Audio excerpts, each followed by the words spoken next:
Namaku Nadia, seorang wanita berusia 23 tahun yang menjalani hidup sederhana di sudut kota yang penuh hiruk-pikuk. Setiap pagi, sebelum matahari terbit, aku berangkat ke pabrik tempatku bekerja di bagian pengepakan. Tugasku cukup sederhana, memindahkan kotak-kotak berat dari jalur produksi ke area penyimpanan.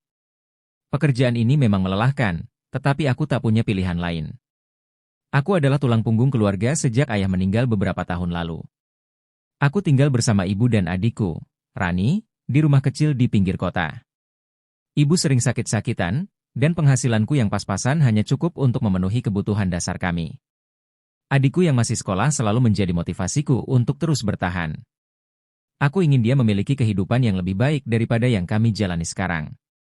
Di sela-sela kesibukan bekerja dan mengurus rumah, aku jarang punya waktu untuk diriku sendiri. Kadang aku merasa kehilangan jati diri, seperti robot yang hanya hidup untuk bekerja. Namun, di tengah tekanan ini, aku selalu berusaha bersyukur. Setidaknya aku masih memiliki pekerjaan, sesuatu yang tidak dimiliki oleh banyak orang di sekitarku. Rutinitas ini terasa monoton, tapi aku tahu aku harus tetap bertahan. Hidup ini keras, dan hanya mereka yang kuat yang mampu melaluinya. Aku tak pernah membayangkan bahwa perjalanan ini akan membawa aku pada pengalaman yang mengguncang dan membuka sisi gelap yang selama ini tersembunyi di balik kehidupan buruh pabrik. Pabrik tempatku bekerja adalah sebuah bangunan besar berwarna abu-abu dengan mesin-mesin raksasa yang berdengung tanpa henti. Udara di dalamnya selalu panas dan pengap, dengan aroma logam yang pekat. Di sini, waktu terasa berjalan lambat.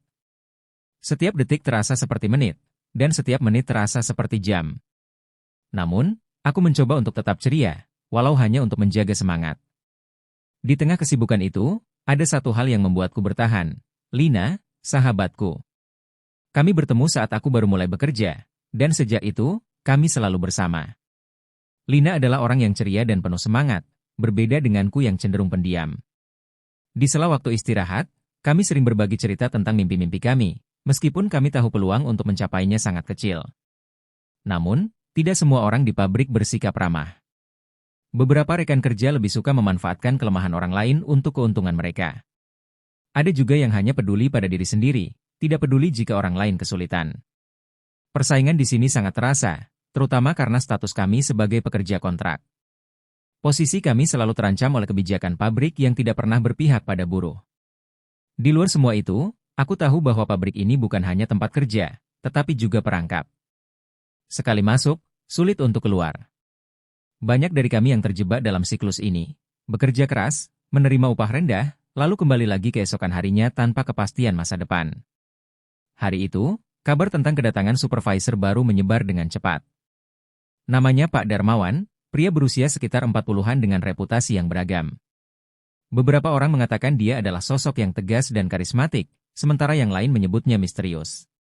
Aku tidak terlalu peduli pada awalnya, karena bagiku semua supervisor sama saja, hanya peduli pada hasil produksi. Namun, kehadiran Pak Darmawan segera mengubah suasana di pabrik. Cara dia berbicara, berjalan, dan mengamati membuat banyak orang merasa gugup. Dia memiliki aura yang sulit dijelaskan, seolah-olah dia tahu lebih banyak daripada yang dia tunjukkan. Sebagian besar pekerja, termasuk aku, memilih untuk menjauh darinya sebanyak mungkin. Meski begitu, aku tidak bisa menghindari rasa penasaran. Ada sesuatu tentang dirinya yang membuatku ingin tahu lebih banyak, meskipun aku tahu itu bukan ide yang baik. Lina, seperti biasa, mencoba menghiburku dengan candaan tentang bagaimana Pak Darmawan mungkin hanya isok misterius untuk menutupi ketidaktahuannya. Namun, seiring waktu, aku mulai menyadari bahwa Pak Darmawan bukanlah sekadar supervisor biasa. Ada sesuatu dalam caranya memandang dan berbicara yang membuatku merasa tidak nyaman. Aku tidak tahu apa itu, tapi firasatku mengatakan bahwa ini hanya awal dari sesuatu yang lebih besar. Sore itu, aku terpaksa lembur sendirian karena Lina izin pulang lebih awal. Suasana pabrik terasa lebih sunyi dari biasanya, hanya ada suara mesin yang terus berdengung di kejauhan. Saat aku sedang menyusun kotak di sudut ruangan, aku mendengar suara langkah mendekat. Aku menoleh dan melihat Pak Darmawan berdiri di sana, dengan senyuman yang sulit diartikan. Nadia, ya? Saya perhatikan, kamu pekerja yang sangat rajin, katanya dengan nada lembut. Aku hanya tersenyum kecil, tidak tahu harus merespons apa. Dia melanjutkan, jarang ada yang mau lembur sendirian seperti ini. Dedikasimu patut diapresiasi. Kata-katanya terdengar tulus, tetapi ada sesuatu dalam cara dia menatapku yang membuatku merasa tidak nyaman. Setelah beberapa menit, dia pergi meninggalkanku sendirian lagi. Aku mencoba melanjutkan pekerjaanku, tetapi pikiranku terus terngiang-ngiang pada pertemuan singkat itu. Kenapa dia datang ke sini? Apa maksud di balik kata-katanya? Malam itu, aku pulang dengan perasaan gelisah yang sulit dijelaskan. Aku berusaha meyakinkan diriku bahwa itu hanya kebetulan, bahwa dia hanya melakukan tugasnya sebagai supervisor. Namun, firasatku berkata sebaliknya. Ada sesuatu yang tidak beres, dan aku tahu bahwa pertemuan ini mungkin akan membawa perubahan besar dalam hidupku. Sejak pertemuan itu, aku mulai merasa bahwa tatapan Pak Darmawan selalu tertuju padaku. Setiap kali dia melewati area kerjaku, matanya seolah mengikuti setiap gerakanku. Awalnya, aku berpikir itu hanya perasaanku saja, tetapi lama-kelamaan aku menyadari bahwa ini lebih dari sekadar kebetulan. Beberapa rekan kerja juga mulai memperhatikan hal ini. Mereka sering berbisik-bisik, membuat gosip tentang pendekatan Pak Darmawan terhadap beberapa karyawan wanita. Dia memang suka pilih-pilih korban, dikata salah satu pekerja senior dengan nada sinis. Mendengar itu, aku merasa semakin tidak nyaman, tetapi aku tidak tahu harus berbuat apa. Lina, yang biasanya ceria, juga mulai mengkhawatirkanku. Nat, kalau ada apa-apa, kamu harus cerita, ya, katanya dengan nada serius. Aku hanya mengangguk, meskipun dalam hati aku merasa ragu. Siapa yang akan percaya padaku? Pak Darmawan adalah seorang supervisor, sedangkan aku hanya pekerja kontrak. Hari-hari berikutnya menjadi semakin berat. Bukan hanya karena pekerjaan yang melelahkan, tetapi juga karena tekanan mental yang terus menghantuiku. Tatapan itu, bisikan-bisikan itu, semuanya membuatku merasa terjebak. Aku tahu bahwa aku harus mengambil langkah, tetapi aku tidak tahu bagaimana caranya. Hubunganku dengan Pak Darmawan semakin rumit. Meski dia tidak pernah berkata atau bertindak secara langsung, setiap tindakannya memiliki makna tersembunyi yang sulit untuk diabaikan. Dia sering menghampiri meja kerjaku, berpura-pura memeriksa pekerjaan, namun selalu ada sesuatu dalam caranya berbicara yang membuatku gelisah. Kerja bagus, Nadia, katanya suatu kali, dengan senyum tipis yang terasa terlalu personal. Aku hanya mengangguk sambil berusaha fokus pada kotak-kotak yang harus disusun. Sikap ramahnya semakin intens, dan aku mulai merasa terjebak dalam situasi yang tak kuinginkan. Di satu sisi, aku tahu bahwa bersikap sopan adalah satu-satunya cara untuk menghindari konflik. Namun, di sisi lain, setiap pertemuan dengannya membuatku merasa semakin tertekan. Aku mulai bertanya-tanya, apakah aku terlalu berlebihan, ataukah memang ada sesuatu yang tidak beres dengan perhatian yang ia tunjukkan padaku? Aku mencoba membicarakan ini dengan Lina, tapi aku tidak tahu bagaimana cara menyampaikannya. Aku takut dianggap terlalu sensitif. Namun, di dalam hati, aku tahu bahwa ini bukan hanya soal perasaan. Ada sesuatu yang salah, dan aku hanya belum tahu bagaimana cara menghadapinya. Suatu sore, Pak Darmawan menghampiriku saat jam kerja hampir selesai. Wajahnya seperti biasa, tenang dan ramah, tetapi ada ketegangan yang terasa di udara. Nadia, kontrakmu kan sebentar lagi habis, katanya dengan nada santai. Aku mengangguk perlahan, menahan napas. Iya, Pak. Tapi saya harap ada peluang untuk diperpanjang, jawabku hati-hati. Dia tersenyum tipis, tetapi matanya menatapku dengan intens. Tenang saja. Saya bisa bantu memperpanjangnya. Tapi tentu, semua ada caranya, katanya sambil menyandarkan tubuhnya di meja kerjaku. Kata-katanya terdengar biasa, namun intonasinya membuatku merasa ada sesuatu yang ia sembunyikan. Aku hanya tersenyum canggung, tidak tahu harus berkata apa. Percakapan itu singkat, tetapi meninggalkan rasa tak nyaman yang bertahan sepanjang malam. Apakah maksud dari bicaranya itu? Aku mulai merasa bahwa sesuatu yang lebih besar sedang mendekat. Hari-hari berikutnya, kehadiran Pak Darmawan semakin terasa menekan. Dia sering muncul di area kerjaku tanpa alasan jelas. Tatapan dan senyumnya seolah menjadi pengingat akan percakapan kami sebelumnya. Aku merasa seperti dia sedang menunggu sesuatu dariku. Akhirnya, aku memutuskan untuk berbagi kekhawatiranku dengan Lina. Lin, aku nggak nyaman dengan Pak Darmawan. Dia sering banget datang ke tempatku, dan aku nggak tahu, rasanya ada yang aneh, kataku pelan saat istirahat makan siang. Lina memandangku dengan serius.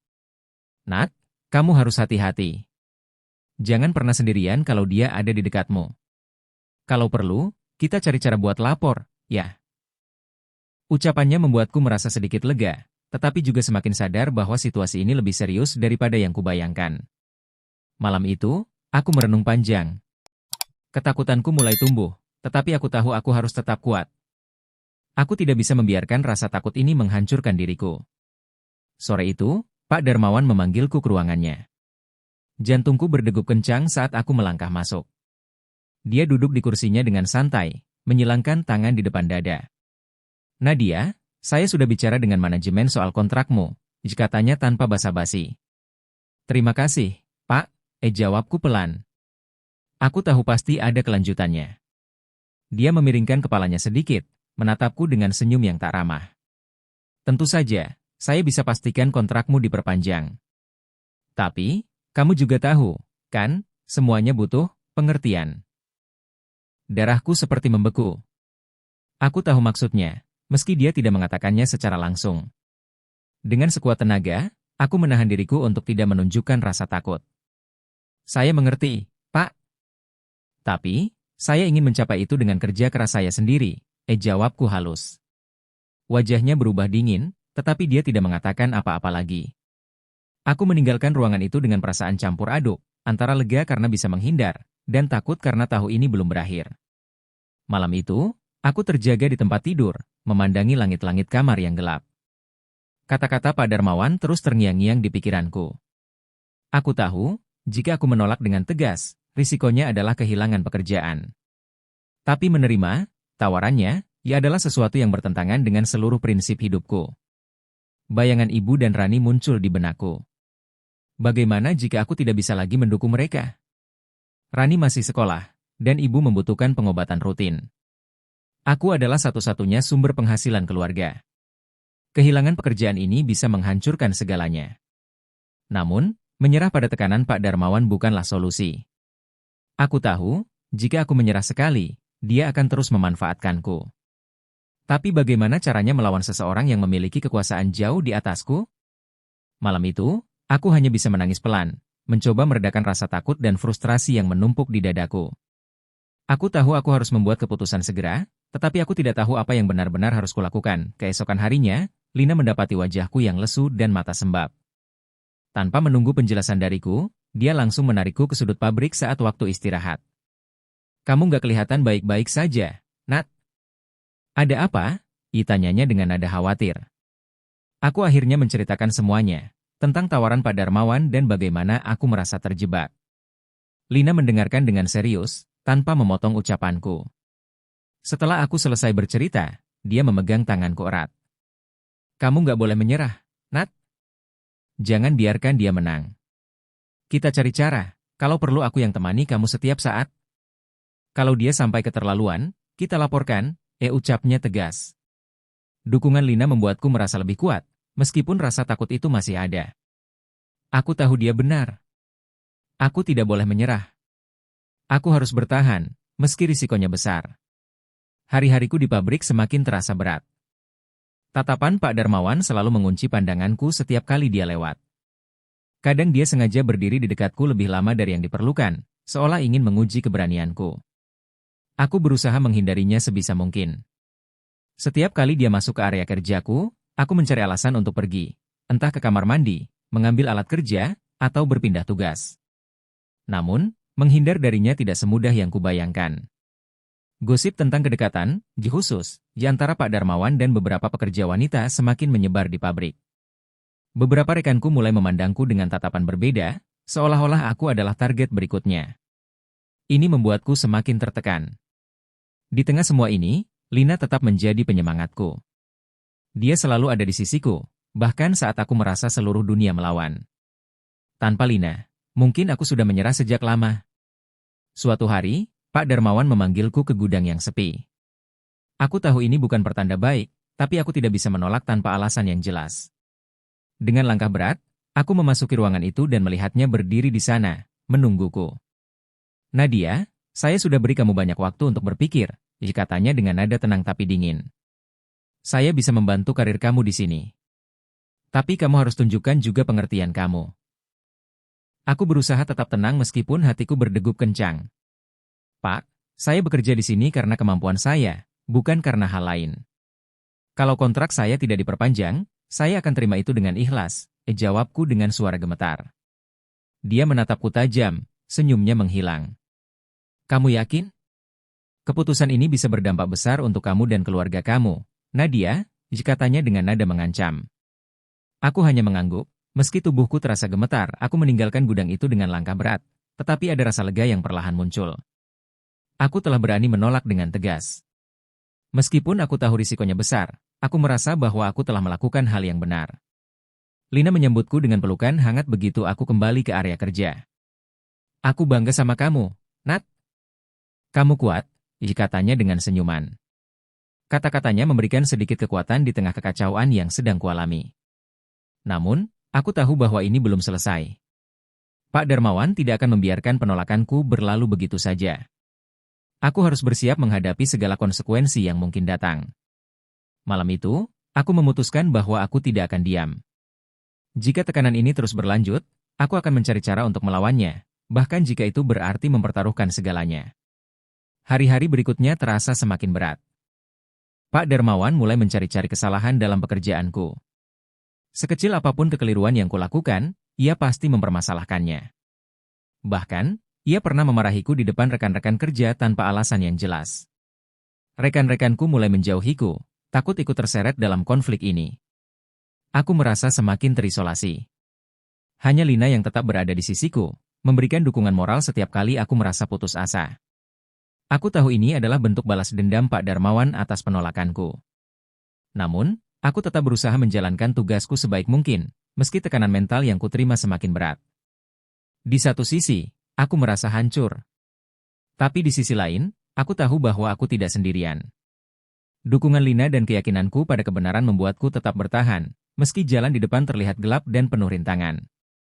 Aku tahu bahwa menghadapi Pak Darmawan sendirian adalah langkah yang terlalu berat.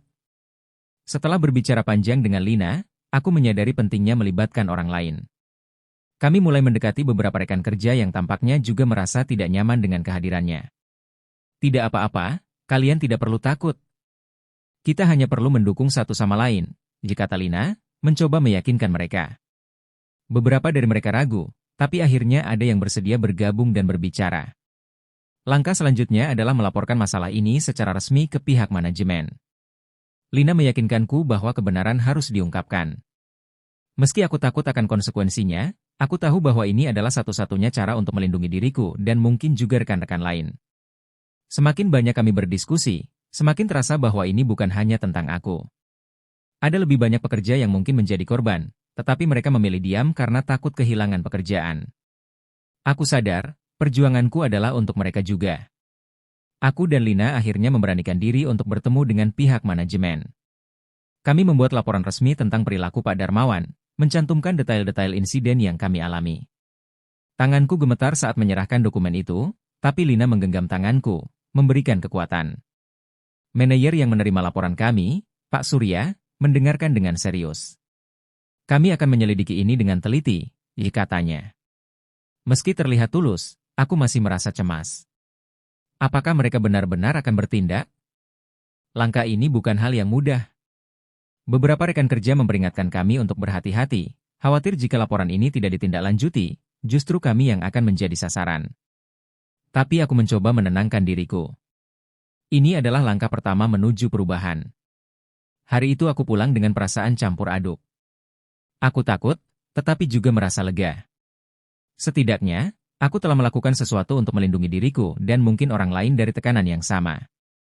Beberapa hari kemudian, pihak manajemen mulai menyelidiki laporan kami. Mereka memanggil beberapa pekerja untuk diwawancarai. Suasana di pabrik semakin tegang. Semua orang tahu ada sesuatu yang besar sedang terjadi. Pak Darmawan tampak lebih berhati-hati. Ia tidak lagi menghampiriku seperti sebelumnya, tetapi tatapan dinginnya masih sering menghantuiku. Aku tahu bahwa ini belum berakhir, dan dia mungkin sedang merencanakan sesuatu. Lina selalu mengingatkanku untuk tetap waspada. Kita sudah mengambil langkah besar, Nat. Jangan takut. Kalau kita terus bersatu, dia tidak akan bisa melawan, katanya. Kata-katanya memberiku semangat untuk terus maju. Namun, ada juga rasa khawatir yang mengintai. Bagaimana jika penyelidikan ini tidak menghasilkan apa-apa? Bagaimana jika Pak Darmawan menggunakan kekuasaannya untuk membungkam kami? Pertanyaan-pertanyaan itu terus menghantuiku setiap malam. Suatu siang, aku dipanggil ke kantor Pak Darmawan. Meski takut, aku tahu aku tidak bisa menghindar. Dengan langkah berat, aku memasuki ruangannya. Wajahnya tampak lebih keras dari biasanya. Nadia, katanya dengan nada dingin. Kamu tahu, masalah ini bisa selesai tanpa perlu melibatkan orang lain. Kita bisa bicara baik-baik. Aku mengatur napasku, mencoba menjaga ketenangan. Pak, saya hanya ingin bekerja dengan tenang tanpa tekanan. Saya harap Bapak mengerti. Wajahnya semakin gelap. Kamu pikir kamu bisa menang dengan cara ini? Katanya, nada suaranya berubah menjadi ancaman. Tapi aku tidak mundur. Saya hanya ingin kebenaran, Pak, jawabku tegas. Aku meninggalkan ruangan itu dengan perasaan lega, meski ancamannya masih menggantung di udara. Semakin banyak rekan kerja yang mulai mendukungku. Mereka menyadari bahwa ini bukan hanya masalahku, tetapi juga masalah sistem yang harus diperbaiki.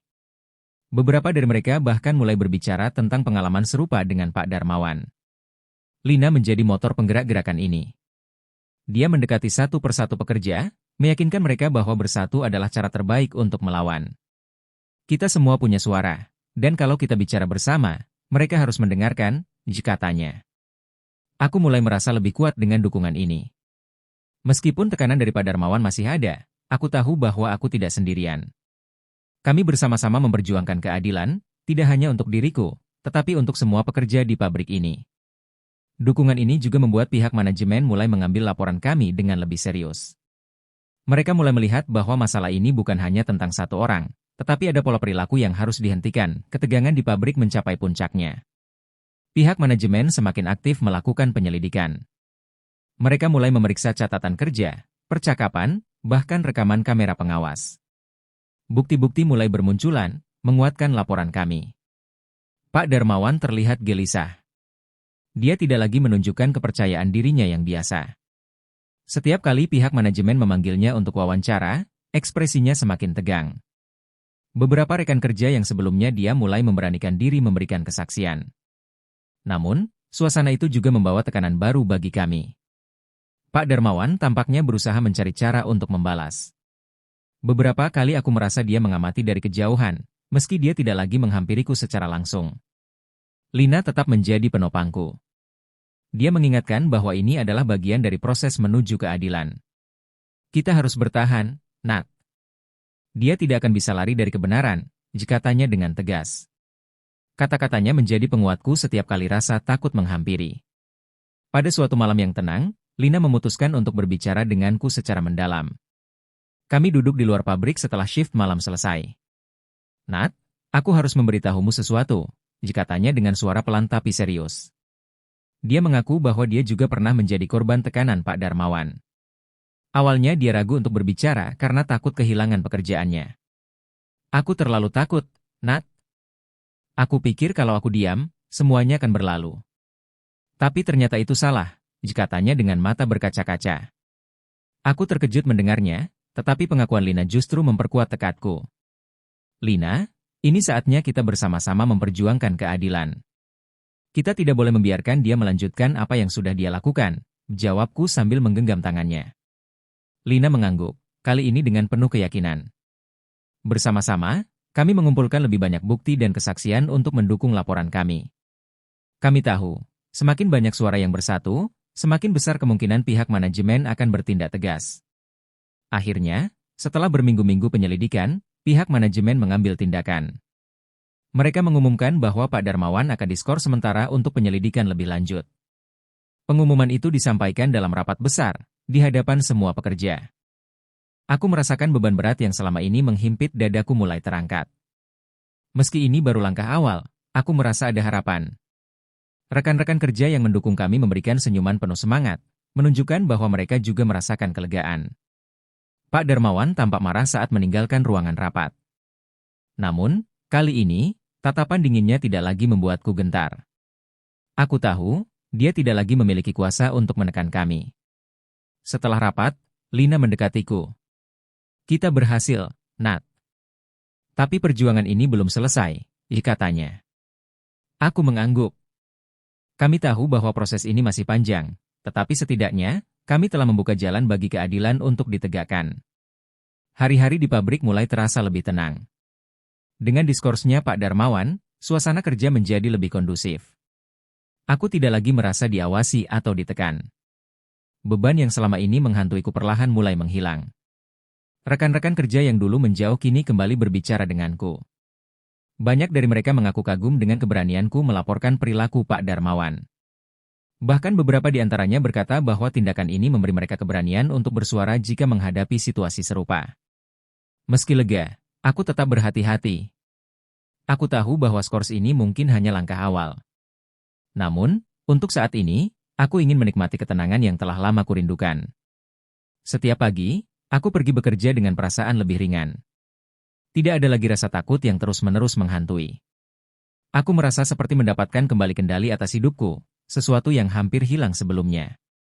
Setelah berminggu-minggu berada di bawah tekanan, aku menyadari betapa pentingnya meluangkan waktu untuk diriku sendiri. Di sela-sela kesibukan kerja, aku mulai mencari cara untuk mengembalikan keseimbangan emosiku.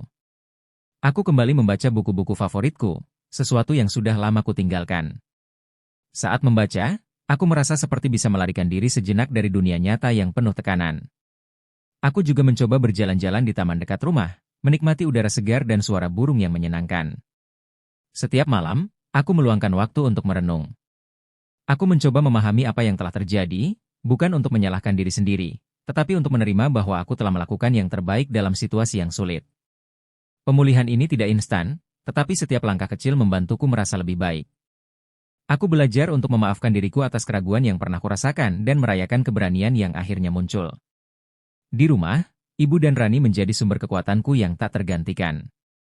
Ketika aku menceritakan semua yang terjadi di pabrik, mereka memelukku dengan penuh kehangatan. Kami bangga padamu, Nak, kata ibu dengan mata berkaca-kaca. Rani, yang selama ini diam, akhirnya berkata, Ika Nadia kuat banget. Aku ingin jadi seperti kakak nanti. Kata-katanya membuatku tersenyum. Aku tahu bahwa perjuanganku telah memberi pelajaran berharga, bukan hanya untuk diriku sendiri tetapi juga untuk keluargaku. Dukungan mereka membuatku semakin yakin bahwa aku telah melakukan hal yang benar. Mereka tidak pernah menyalahkanku atas keputusan yang kuambil, bahkan saat aku merasa ragu. Sebaliknya, mereka terus memberikan semangat untuk melanjutkan hidup. Aku merasa bahwa keluarga adalah tempatku pulang, tempat di mana aku selalu bisa merasa diterima dan dicintai tanpa syarat. Bersama mereka, aku menemukan alasan untuk terus maju. Beberapa minggu setelah Pak Darmawan diskors, manajemen mengumumkan kedatangan supervisor baru. Namanya Bu Siska, seorang wanita yang terlihat tegas tapi ramah. Sejak hari pertama, Bu Siska menunjukkan sikap profesional yang sangat berbeda dari pendahulunya. Dia mendengarkan keluhan para pekerja dengan serius dan memberikan solusi yang adil. Suasana kerja di pabrik menjadi jauh lebih nyaman dan produktif. Aku merasa lega dengan kehadiran Bu Siska. Dia tidak hanya membawa angin segar ke pabrik, tetapi juga menunjukkan bahwa manajemen benar-benar berkomitmen untuk memperbaiki situasi. Rekan-rekan kerja mulai kembali tersenyum dan bekerja dengan semangat. Aku merasa bahwa perubahan ini adalah buah dari perjuangan kami bersama, dan aku bangga telah menjadi bagian dari itu. Pengalaman ini mengajarkanku pelajaran yang sangat berharga. Aku belajar bahwa mempertahankan harga diri adalah keputusan yang benar, meskipun sulit dan penuh risiko. Tidak ada yang berhak merampas rasa hormat terhadap diriku sendiri. Aku juga menyadari pentingnya solidaritas.